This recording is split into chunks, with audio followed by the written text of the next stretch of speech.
Hello and welcome to Lavneesh sir की class. आज की ये शिक्षा निदेशालय राष्ट्रीय राजधानी क्षेत्र दिल्ली की वर्कशीट नंबर 31 जो कि कक्षा छठी के विद्यार्थियों के लिए है, यह ली गई है गणित विषय से।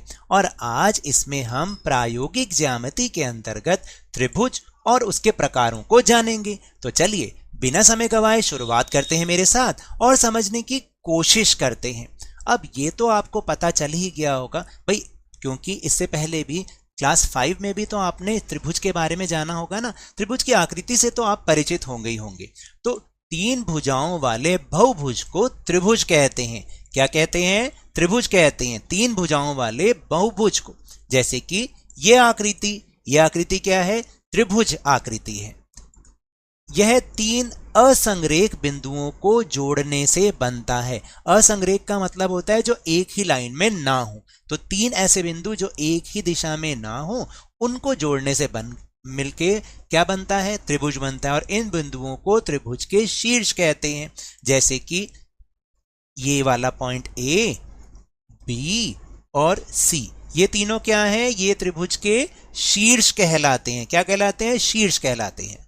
फिर इसके अलावा देखो, त्रिभुज के तीन कोण होते हैं, यानी तीन कोणों से मिलकर त्रिभुज बनता है। एक ये वाला कोण, क्योंकि अगर आप देखोगे तो ये आकृति बन रही है ना कोण की, ये और ये, ठीक है।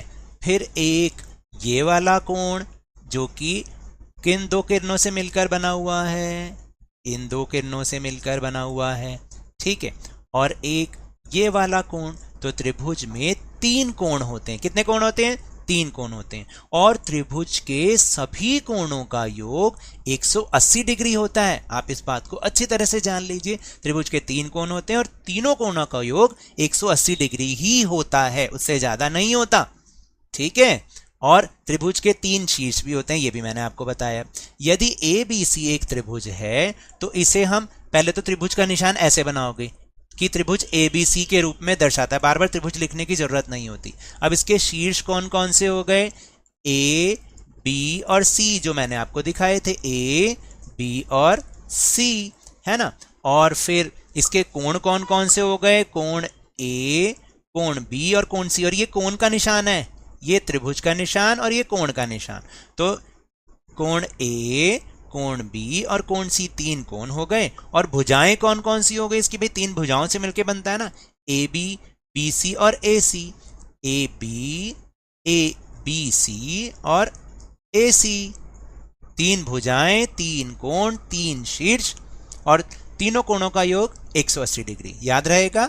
चलिए अब हम सबसे पहले त्रिभुजों के प्रकारों के बारे में जानेंगे कि त्रिभुज कितने प्रकार के होते हैं। भाई त्रिभुज भी बहुत प्रकार के होते हैं। चलिए देखते हैं कौन कौन से।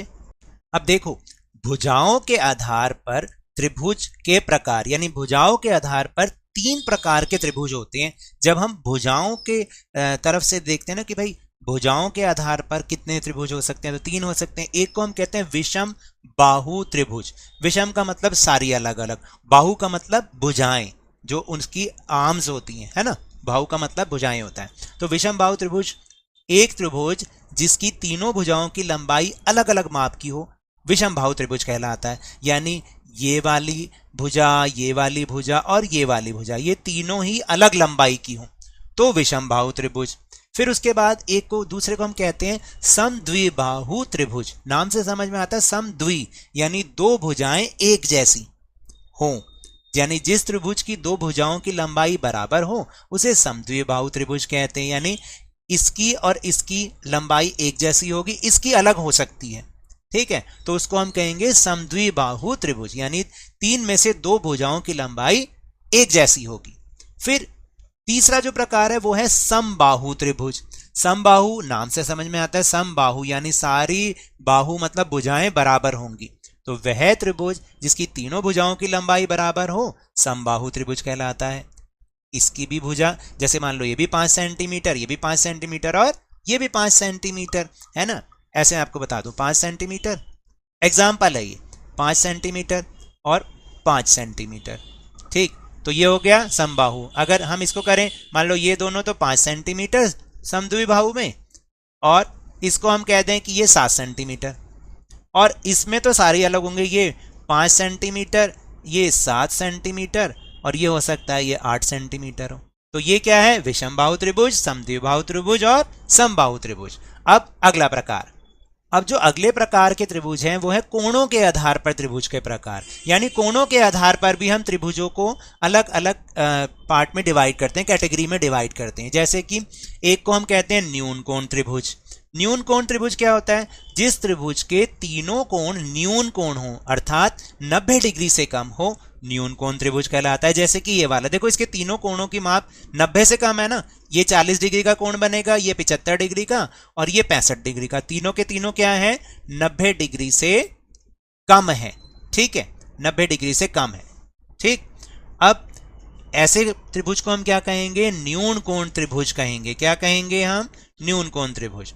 फिर एक को हम कहते हैं अधिक कोण त्रिभुज। अधिक कोण का मतलब क्या है? कि एक त्रिभुज जिसमें एक अधिक कोण होता है। अधिक कोण का मतलब क्या? यानी 90 डिग्री से ज्यादा और 180 डिग्री से कम और दो न्यून कोण होते हैं, तो अधिक कोण त्रिभुज कहलाते हैं। ये याद रखना कि तीनों की जो माप है वो 180 डिग्री होनी चाहिए, लेकिन अगर तीनों के तीनों ही 90 डिग्री से कम है तो वो न्यून कोण, और अगर एक कोण 90 डिग्री से ज्यादा, जैसे कि ये वाला 110 डिग्री और बाकी दो न्यून कोण होंगे, लेकिन इन तीनों का योग कितना आएगा? 180 डिग्री ही होना चाहिए। तो अगर एक अधिक कोण है, दो न्यून कोण है, तो वो अधिक कोण त्रिभुज।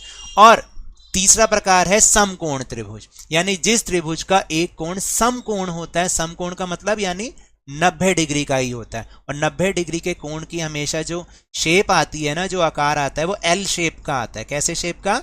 L shape.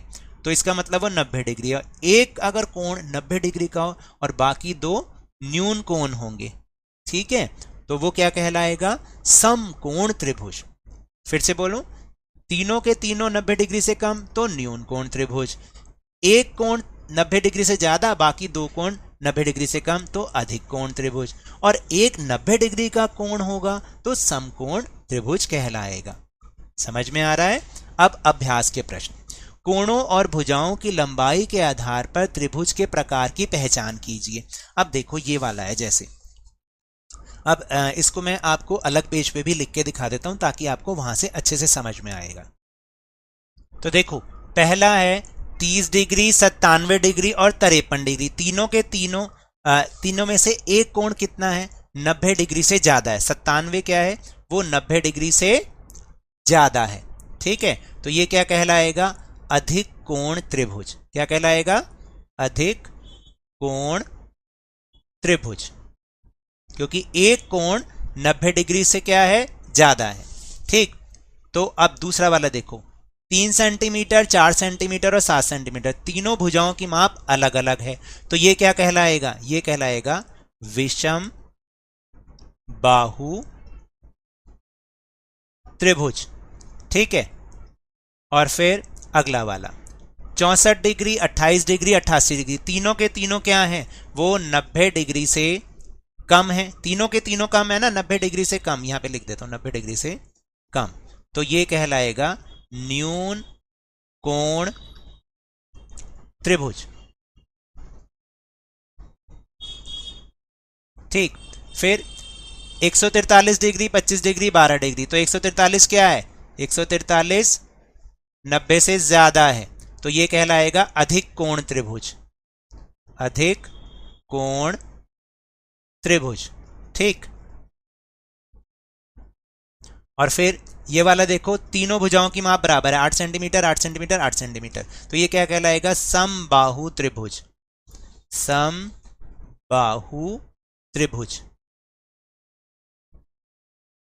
और तीसरा वाला 45 डिग्री, 45 डिग्री, 90 डिग्री, एक कोण 90 डिग्री का है, तो ये कहलाएगा समकोण त्रिभुज। समकोण त्रिभुज। इस तरीके से हमें इनका उत्तर लिखना और समझना है, और आपको उम्मीद करता हूं कि समझ भी आ गया होगा। तो ये तो थी आज की वर्कशीट। अगर मेरे इस तरह समझाने से अब आपको समझ में आने लगा है ना, तो इस चैनल और वीडियो को लाइक कीजिए, शेयर कीजिए, और अगर आप नए हैं तो सब्सक्राइब भी कर लीजिए ताकि सारी नोटिफिकेशंस आपको टाइमली मिल जाएं। और साथ साथ टेलीग्राम ऐप पर हमारा चैनल लवनीश सर की क्लास, उसको ज्वाइन करना ना भूलिएगा ताकि सारे वीडियो के लिंक आपको एक साथ मिल जाएं।